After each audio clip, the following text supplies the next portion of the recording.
صل على رسوله الكريم. أما بعد فأعوذ بالله السميع العليم من الشيطان الرجيم. بسم الله الرحمن الرحيم.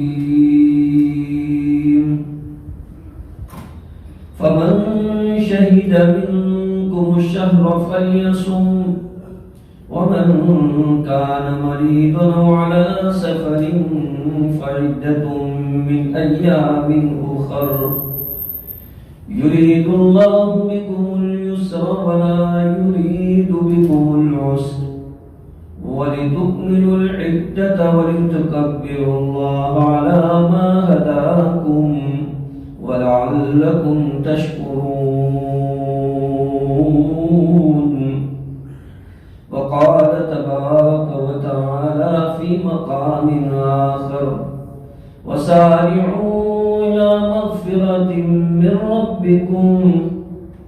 وقال رسول الله صلى الله عليه وسلم: شهر رمضان شهر المواساة،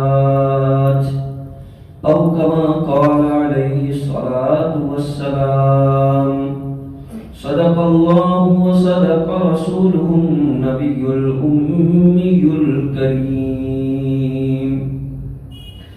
اللهم صل على مولانا محمد وبارك وسلم تسليما كثيرا كثيرا. واجب التکریم حضرات علماء کرام، بزرگان دین، نوجوانان ملت، اللہ پاک کا احسان ہے کہ اللہ پاک نے بیماری کے اس زمانے میں مجھے اور آپ کو، ہمارے فیملی ممبر کو اللہ نے سلامت و عافیت عطا فرمائی، اور انشاءاللہ امید کرتے ہیں کہ آگے بھی اللہ پاک امن و امان اور سلامتی کے ساتھ برکتوں، رحمتوں اور عظمتوں والے مہینے تک ہم کو پہنچائے گا.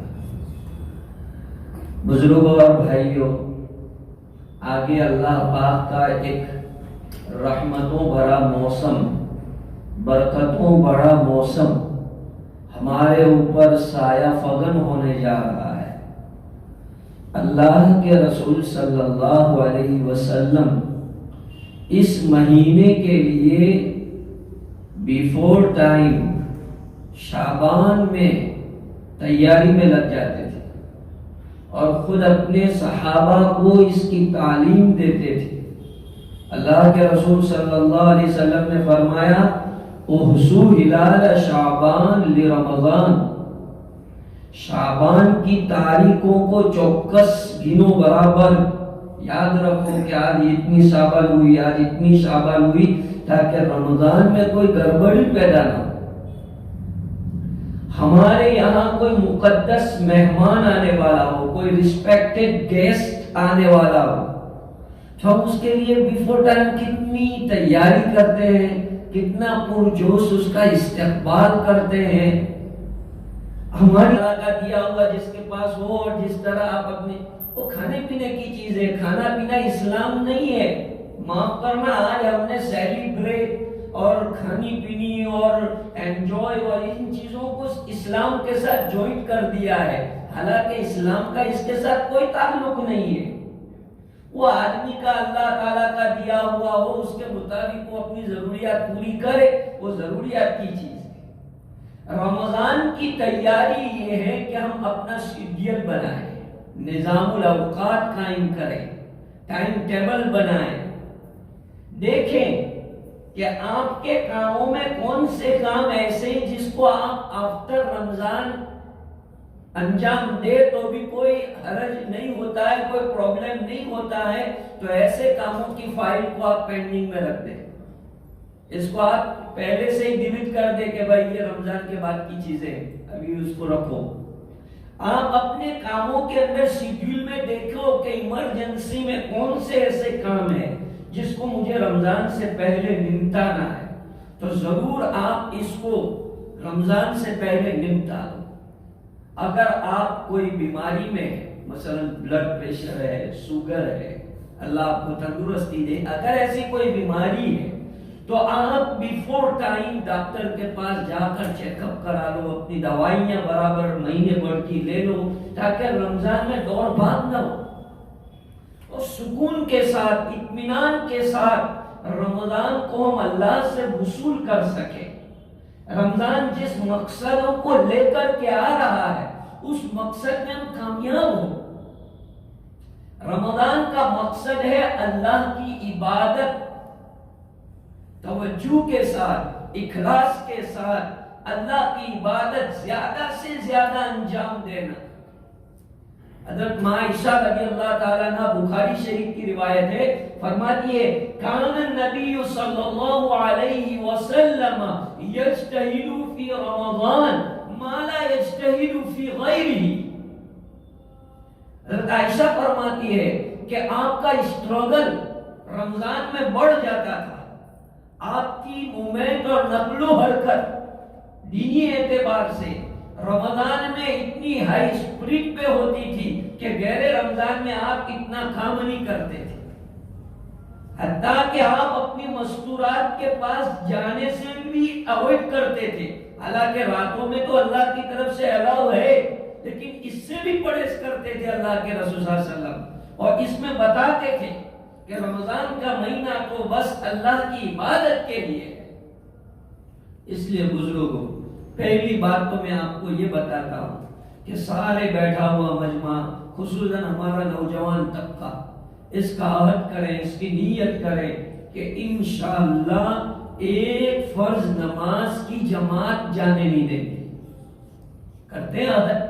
اگر آپ یہ عہد کرتے ہیں تو انشاءاللہ آپ کامیاب ہیں. دیکھو میری بات سنو، عمل کی سب سے پہلی سیڑھی، عمل کا پہلا زینہ، پہلا اسٹیپ، فرسٹ اسٹیپ نیت ہے. نیت، آپ خلوص نیت سے یہ ارادہ کرتے پکا کہ میں رمضان بھر میری ایک جماعت چھوٹنے نہیں دوں گا، آپ کا پکا ارادہ ہے.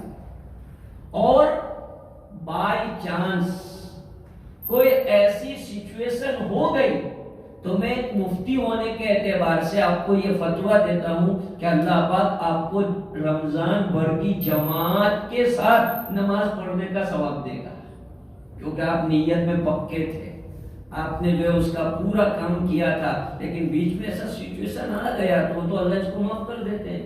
جیسے ایک طالب علم حفظ کرنے بیٹھتا ہے، اس کا پورا ارادہ تھا، نیت تھی کہ میں پورا قرآن یاد کروں گا، اور نعوذ باللہ کرونا کی لپیٹ میں آ گیا اور چلا گیا، تو کوئی حرج نہیں ہے، شہید مارا ہے، گھبرانے کا نہیں. امت گھبراتی ہے، محمد صلی اللہ علیہ وسلم کی امت کو گھبرانا نہیں ہے. ایمان والے تو اللہ سے گھبراتے ہیں، اس کے علاوہ کسی چیز سے نہیں گھبراتے. گھبراہٹ ایمان والوں کے پاس آتی نہیں ہے، سمجھے؟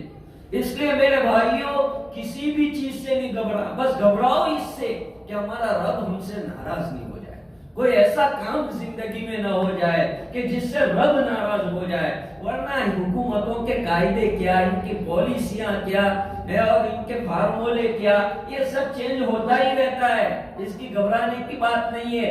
گورنمنٹ کے فارمولے بدلتے رہتے ہیں، ڈاکٹری کے فارمولے بدلتے رہتے ہیں، ہر چیز بدلتی رہتی ہے. اسلام اپنی جگہ پر ہے، شریعت اپنی جگہ پر ہے، اس میں تبدیلی نہیں آ سکتی. اس لیے آپ اس کی فکر کرو کہ اللہ ناراض نہ ہو، رمضان میں خاص کر کوئی ایسا عمل نہ ہو جو شریعت سنت کے خلاف. تو سب سے پہلی بات جماعتوں کا اہتمام.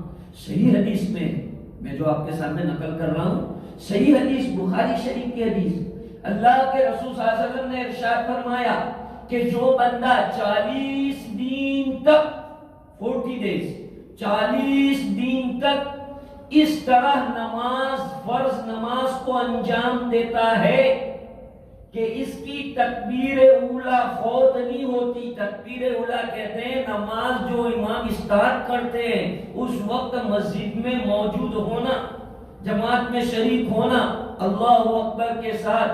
اس طرح کوئی بندہ 40 دن تک نماز پڑھتا ہے، اللہ کے رسول صلی اللہ علیہ وسلم فرماتے ہیں کہ اس کو اللہ کی طرف سے 2 سرٹیفکیٹ دیے جاتے ہیں. 2 سرٹیفکیٹ. آج آدمی کتنا شوق سے کہتا ہے لوگوں کو، ارے میرے پاس تو فلانے ایگریکلچر کا اور فلانی ہاسپٹل کا سرٹیفکیٹ ہے، میرے پاس کورونا جو ہے نیگیٹو میں میرے پاس ہے. اللہ تعالیٰ تم کو جو ہے جہنم نیگیٹو کا سرٹیفکیٹ دینے والا ہے کہ تم جہنم نیگیٹو اور جنت پازیٹو ہو. اس کا سرٹیفکیٹ 40 دن تک نماز پڑھے آدمی تو 2 سرٹیفکیٹ ملتے ہیں. ایک یہ آدمی منافق نہیں ہے، مومن ہے، اس کا سرٹیفکیٹ. اور دوسرا یہ کہ یہ آدمی جہنم سے بری ہے، پاک ہے. کوئی معمولی ہے 2 دن کتنے پڑھے؟ تو رمضان میں اس کی تیاری کرنا بہت آسان ہے کہ آپ رمضان سے 5-6 دن پہلے اور رمضان کے 5-6 دن بعد، چونکہ نورانیت باقی رہتی ہے، یہ ملا کر ٹوٹل 40 دن پورے کر لو، انشاءاللہ یہ آپ کو انعام مل جائے گا. تو پہلی تیاری یہ ہے. دوسری تیاری یہ ہے کہ اگر آپ صاحب نصاب ہیں، مالدار ہیں، تو اپنے مال کا حساب لگا لو اور زکوٰۃ کی ادائیگی کی فکر کرو. رمضان میں زکوٰۃ ادا کرنا نو ڈاؤٹ بہت بڑا ثواب ہے، لیکن رمضان سے پہلے بھی اگر آپ دیں گے اور اس کی وجہ سے اگر کسی غریب کی رمضان اچھی ہو گئی تو میں آپ کو یقین دلاتا ہوں کہ اللہ پاک رمضان سے ڈبل ثواب آپ کو دیں گے. کوئی ہمارے یہاں یہ ضروری نہیں کہ رمضان میں ہی آدمی زکوٰۃ ادا کرے. اللہ تو موقع محل کو دیکھتا ہے. موقع محل پر مال خرچ کرنے پر اللہ تعالیٰ بہت زیادہ اجر و ثواب دیتے ہیں. تو آپ اپنے مال کا حساب لگائیں، مفتی سے باقاعدہ سجیشن لیں، مفتی کے سامنے سارا چیپٹر پیش کریں کہ حضرت اتنا کاروبار شروع کیا تھا، ابھی اتنا ہے، اب آپ بتاؤ کہ کیسے زکوٰۃ دینے کی. لمسم ایسا نہیں کہ جو آیا ہوا آپ نے دے دیا اور جو مدرسے میں سبھی میں آیا آپ نے جو رسید فروا دی. نہیں، آپ پورا اپنا جو بزنس کا پورا ہے وہ آپ کسی مفتی کے سامنے پیش کریں کہ حضرت میں نے اتنا سرمایہ لگایا تھا اور اب میں یہ ایسے حالت میں چل رہا ہوں، پورا بتاؤ مفتی کے سامنے. تو انشاءاللہ آپ فائدے میں رہیں گے. ایک آدمی جو ہے مجھے پوچھنے لگا، میں یہ اس لیے کہہ رہا ہوں کہ فائدے میں آدمی کس طرح رہتا ہے. تو انہوں نے کوئی بہت بڑی ملکت تھی وہ کرائے پر دے رکھی تھی. تو انہوں نے کسی مفتی صاحب کو پوچھا، انہوں نے کہا کہ بھائی آپ کو پوری ملکت کی زکوٰۃ دینی پڑے گی. مجھے پوچھا انہوں نے، تو میں نے کہا نہیں یار، آپ کو ملکت کی زکوٰۃ نہیں دینی ہے، آپ کو آپ کا جو کرایہ ہے اس کرائے کی آپ کو زکوٰۃ دینی ہے. تو میرے کو کہنا کیا بات کرتے ہو یار، اتنے سال. میں نے چلو اللہ کے یہاں جمع ہوا جو بھی ہوا وہ، لیکن ایسا نہیں ہے. کرایوں پر آپ نے جو چیزیں دے رکھی ہے تو وہ پراپرٹی پر زکوٰۃ نہیں آتی، وہ جو کرایہ آتا ہے ان کرایوں کے اوپر زکوٰۃ آتی ہے. تو انہوں نے میرا بہت شکریہ ادا کیا. تو یہ ہے کسی صحیح مفتی سے معلوم کرنے کا فائدہ، کہ جیسے ہم کسی صحیح ڈاکٹر کو بتاتے ہیں تو کیسا وہ اپنے کو علاج بتاتا ہے تو ہم فائدے میں رہتے ہیں. ایسے صحیح مفتی سے آپ کانٹیکٹ میں رہو تو انشاءاللہ آپ فائدے میں رہیں گے، دنیا کے اعتبار سے بھی اور آخرت کے اعتبار سے. تیسری چیز جو ہمیں رمضان کے اندر کرنی ہے وہ نوافل کا اہتمام.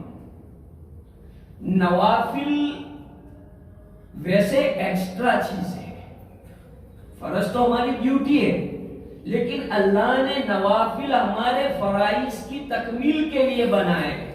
اور میں اور آپ جانتے ہیں کہ ہم فرائض کو کیسے انجام دیتے ہیں، کچھ نہ کچھ کمیاں اس میں ہوتی ہے. تو اس لیے نوافل کا چونکہ ثواب اللہ پاک فرض کے برابر کر دیتے ہیں. حدیث میں آتا ہے کہ جو آدمی اس کے اندر نفل کام کرتا ہے تو نفل کا ثواب فرض کے برابر ہو جاتا ہے. تو تو اس لیے ہم تہجد کی پابندی کریں، اوابین کی پابندی کریں، چاشت اور اشراق کی پابندی کریں ان نمازوں کی، تو انشاءاللہ اللہ پاک ہم کو جو ہے وہ جو فرائض کے تو ثواب دے ہی رہے ہیں، یہ نفلوں کا ثواب بھی فرائض کے برابر ملے گا۔ رسول اکرم صلی اللہ علیہ وسلم نے رمضان المبارک کے متعلق خاص ہائی لائٹ جو کی ہے، جو فوکس کیا ہے، وہ اس بات پر کیا ہے کہ وَهُوَ شَهْرُ الْمُوَاسَات، رمضان کا مہینہ خیر خواہی کا مہینہ ہے، ہمدردی کا مہینہ ہے، ایک دوسرے کے ساتھ ہمدردی، خیر خواہی۔ جیسے آدمی رمضان حج پر جانے والا ہو تو حج پر جانے سے پہلے کیسے اپنے ریلیٹیو، سگا سبندی جتنے بھی ہوتے ہیں سب سے معافی تلافی کرتا ہے اور سب کچھ اپنا کلیئر کرنے کی کوشش کرتا ہے، رمضان آنے سے پہلے بھی مجھے اور آپ کو یہی عمل انجام دینا ہے۔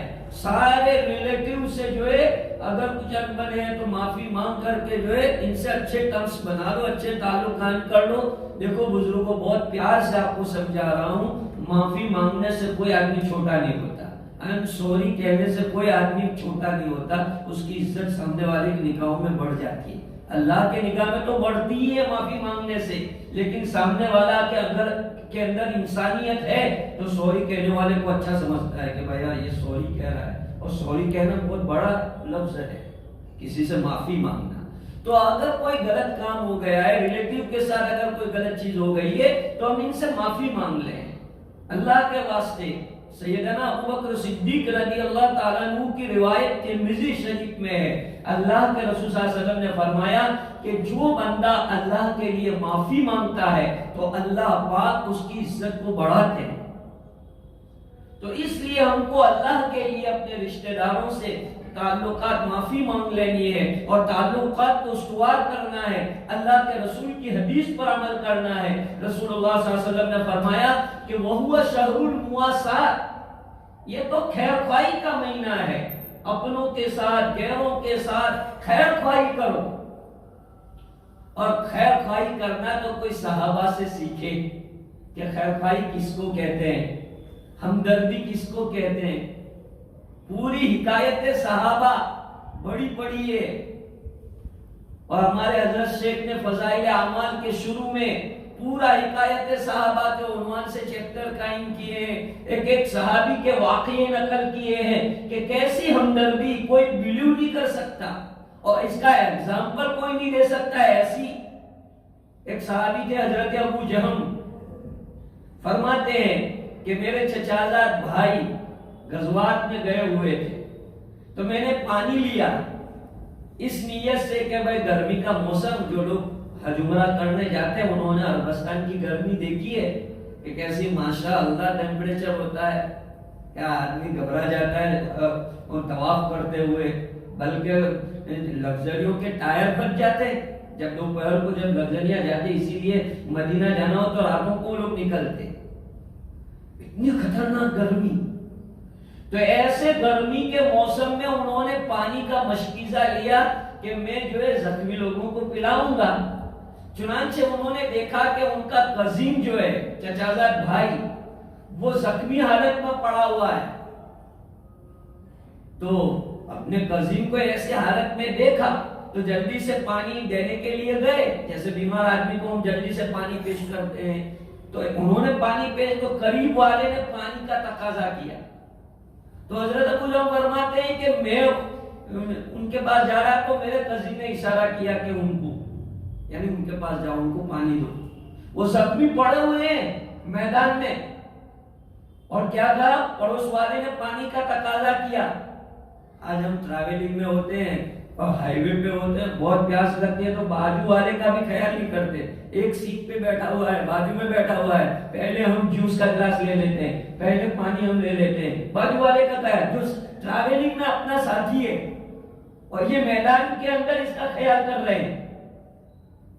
تو فرماتے ہیں کہ جب میں ان کے قریب گیا تو تیسرے آدمی نے یہ کہا، تقاضا کیا پانی کا، تو انہوں نے کہا کہ بھائی ان کو دے دو۔ فرماتے ہیں کہ جب میں وہ زخمی کے پاس پہنچا تو بیچارہ دم توڑ چکا تھا، تو میں پھر واپس پلٹ کے میرے چچا زاد بھائی میرے کزن کے پاس پہنچا، وہ دم توڑ چکا تھا، پھر آیا تو وہ دم توڑ چکا تھا۔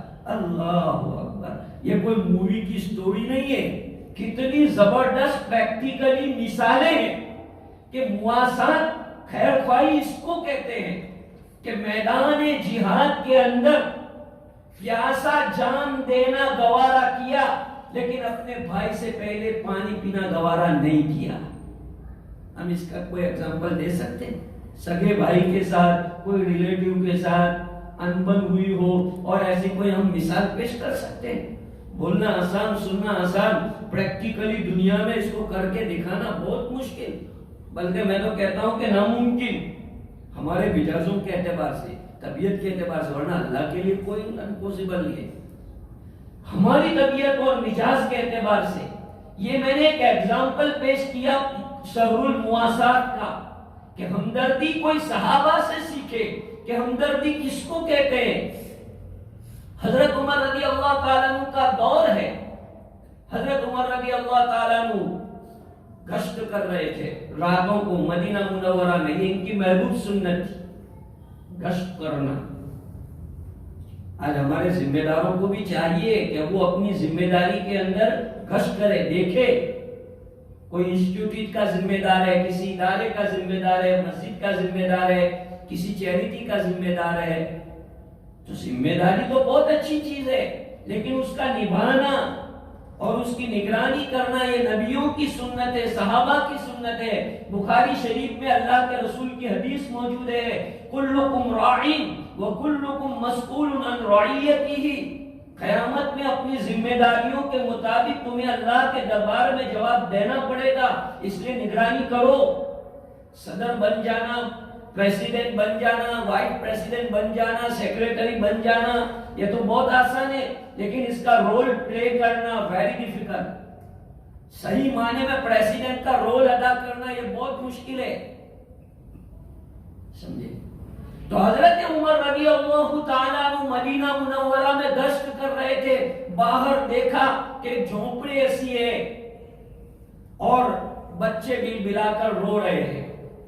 حضرت عمر قریب گئے، بھیس بدلے ہوئے تھے، تو اس نے حضرت عمر نے جا کے کہا ان کی اماں کو کہ کیوں رلاتی ہو بچوں کو؟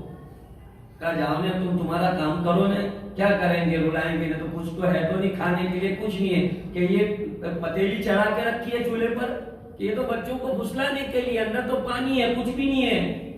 اور وہ عمر ہمارا بادشاہ بن کے بیٹھا ہے اور ہمارا پریزیڈنٹ بن کے بیٹھا ہے، ہماری خبر تو لیتا نہیں ہے، کل قیامت کے دن اس کا گریبان پکڑوں گا۔ حضرت عمر سامنے لیکن بھیس بدلے ہوئے، حضرت عمر الٹے پاؤں لوٹے، بیت المال گئے، پوری کیٹ تیار کی اپنے ہاتھوں سے، کھانے کا سامان، ساری ضروریات، اور اپنی کمر پر اٹھا رہے تھے تو ان کے خاص خادم تھے حضرت اسلم، وہ آ گئے سامنے کہ حضرت میں خادم کس کام کا؟ کہ اسلم بے شک تم میرے خادم ہو، تم نے سفر حجر میں میری خدمت کی ہے، اللہ تم کو جزائے خیر دے، لیکن آج قیامت کا معاملہ ہے، اللہ کی عدالت کا معاملہ ہے، کیونکہ ایک عورت نے میرے اوپر کلیم کیا ہے، اس لیے آج اسلم تم ہٹ جاؤ۔ اسلم ہٹو، اسلم ہٹ نہیں رہے تھے کہ اسلم ایک بات کرو، قیامت میں میرا بوجھ اٹھاؤ گے؟ قیامت میں کون اٹھائے گا؟ فوراً ہاتھ جوڑ کے کھڑے ہو گئے کہ حضرت یہ تو معاف، بس ہٹ جاؤ، میں قیامت کے بوجھ سے بڑی ہونے کے لیے یہ کام کر رہا ہوں۔ حضرت اسلم کا بیان ہے کہ میں نے دیکھا کہ امیر المومنین، 22 مربع میل پر حکومت کرنے والا امیر المومنین اپنے کندھوں کے اوپر بوڑھی اٹھا کے جا رہا ہے، یہ ہے احساس ذمہ داری۔ اور گئے اپنے ہاتھوں سے کھانا پکا رہے ہیں، وہ پتیلی جو چل رہی تھی اس پر رکھا، کھانا بنایا، بچوں کو کھلایا۔ حضرت اسلم فرماتے ہیں کہ میں نے دیکھا کہ حضرت عمر رضی اللہ تعالیٰ عنہ جب کھانا تیار کر رہے تھے تو وہ آگ کے اندر پھونک مارنے کے لیے جب پھونک مار رہے تھے تو آگ کی گنجان داری سے دھوئیں نکل رہے تھے، وہ میں نے دیکھے۔ وہ پاگل تھے، ایسا کیوں کر رہے تھے؟ اللہ کو راضی کرنے کے لیے، شہر المواسات کی مثال پیش کر رہے تھے، قیامت تک آنے والے لوگوں کے لیے آئیڈیل قائم کر رہے تھے کہ دیکھو اس طرح ذمہ داریاں نبھائی جاتی ہے۔ حضرت عمر رضی اللہ تعالیٰ عنہ نے کھانا تیار کیا، بچوں کو کھلایا، ہنسی خوشی بچے کھیلنے لگے۔ حضرت عمر نے آسمان کی طرف جو ہے آسمان کی طرف منہ کر کے اللہ کا شکر ادا کیا کہ میں نے نیت کی تھی کہ ان بچوں کو میں نے روتا ہوا دیکھا تھا، آج میں ان کو ہنستا دیکھ کے جاؤں گا۔ آج میں اور آپ بھی ایسا کچھ کر سکتے ہیں؟ ایسا کوئی کارنامہ انجام دو کہ اللہ کے دربار میں اپنی مغفرت کے لیے، اللہ کی رضا کے لیے اللہ پوچھے کہ لاؤ کیا ہمارے لیے لے کے آئے ہو، تو کوئی تو عمل زندگی کا ایسا پیش کر سکو اللہ کے دربار میں کہ اللہ ایسا کیا تھا۔ یہاں تو 2 کلو آٹا دیتے ہیں کہ فیس بک پہ آ جاتا ہے، اور 2 فقیر کو کھانا کھلایا کہ فیس بک پہ چلتا چلا جاتا ہے، اور یہاں لوگوں کو پتہ نہیں چلتا اتنا بڑا امیر المومنین ہے، پھر راز پھاس کرتے ہیں۔ جب اس کو ڈسکلوز کیا تو پتا چلا کہ امیر المومنین، وہ عورت کانپنے لگی، تھا کانپنے کی کوئی ضرورت نہیں ہے، تو نے میری ذمہ داری مجھے سکھائی، مجھے بتائی کہ ذمہ داری کیا چیز ہوتی ہے۔ تو یہ شہر المواسات میرے بھائیوں، رمضان کا مہینہ غمخواری کا، ہمدردی کا مہینہ ہے۔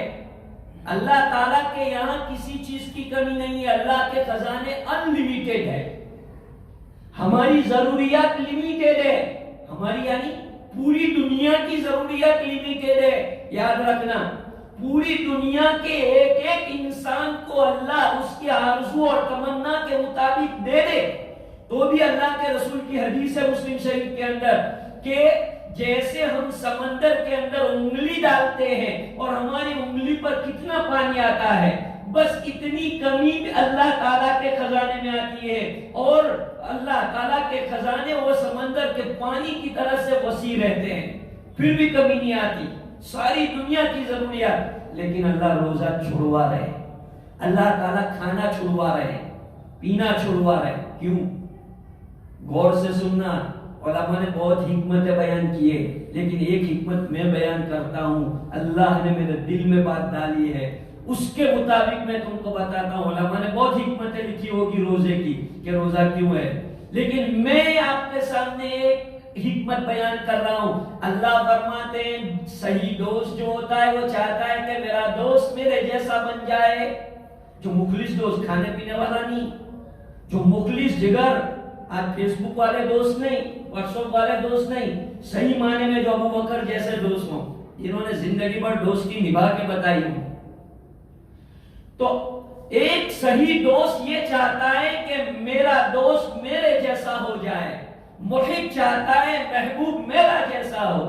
اللہ ہم سے محبت کرتے ہیں، اللہ پاک چاہتے ہیں کہ میرے ایمان والے بندے مجھ سے دوستی کا دم بڑھنے والے بندے، میں اللہ کھانے سے پاک، میں اللہ پینے سے پاک، میں اللہ شہوتوں سے پاک، آؤ بندے میری صفات کچھ وقت کے لیے اپنے اندر پیدا کرو۔ اللہ چاہتے ہیں کہ کھانا چھوڑو، پینا چھوڑو، بیوی سے صحبت کرنا چھوڑو تھوڑی دیر کے لیے، کیونکہ تم بندے ہو، کمزور ہو، تم ہمیشہ کے لیے تو یہ نہیں کر سکتے، لیکن تھوڑی دیر کے لیے تو اللہ کی صفت اپنے اندر لاؤ۔ حدیث میں آتا ہے، اللہ کے رسول صلی اللہ علیہ وسلم نے فرمایا تخلقوا باخلاق اللہ، کہ اللہ کے اخلاق اپنے اندر پیدا کرو۔ بھئی اللہ کے اخلاق بندہ اپنے اندر کیسے پیدا کرے؟ یعنی اللہ کی صفات، مثلا اللہ معاف کرتا ہے، تم معاف کرتے سیکھو۔ اللہ سخاوت کرتے ہیں، تم سخاوت کرتے سیکھو۔ اللہ تعالیٰ مہربانی کرتے ہیں، تم مہربانی کرتے سیکھو۔ اللہ جوڑتے ہیں لوگوں کو، تم جوڑنا سیکھو۔ تو اللہ تعالیٰ کی صفات اپنے اندر پیدا کرنا، تو اللہ چاہتے ہیں کہ بندہ کھانے کو اوائڈ کرے، پینے کو اوائڈ کرے، بیوی سے جو ہے فزیکلی کانٹیکٹ کرنے کو اوائڈ کرے۔ تو یہ چیزیں ایسی ہے جو اللہ کی صفات میں سے، یہ صفات بندہ اپنے اندر پیدا کر کے اللہ کے ساتھ ایک نسبت قائم کرتا ہے، ایک مناسبت قائم کرتا ہے۔ یہ حکمت اللہ پاک نے میرے دل کے اندر ڈالی ہے، ورنہ اور بھی حکمتیں علماء نے روزے کی لکھی ہیں، قرآن نے اس کو ذکر کیا ہے، کتب علیکم الصیام کما کتب علی الذین من قبلکم، کہ یہ عبادت تم سے پہلے لوگوں پر بھی فرض کی گئی ہے، تم پر بھی فرض کی گئی ہے، اس لیے آنے والے مہینے کی قدر کرے اور روزے کا جو موٹیو، روزے کا جو مقصد ہے اس مقصد کو سمجھنے کی کوشش کرے۔ روزے کا موٹیو اللہ نے تقوی بیان کیا ہے، اس کو پیدا کرنے کی کوشش کرے۔ اللہ پاک کبھی اور موقع دے گا تو انشاءاللہ تعالیٰ اور مزید باتیں بتائیں گے، کیونکہ وقت کا پابند رہنا پڑتا ہے، تو اس لیے ہمارے شعیب بھائی نے وقت بتایا ہے کہ 1:30 بجے تک آپ جو ہے، تو انشاءاللہ اس کے بعد اب وقت کی گنجائش نہیں ہے۔ اللہ پاک عمل کی توفیق عطا فرمائے۔ وآخر دعوانا الحمدللہ رب العالمین۔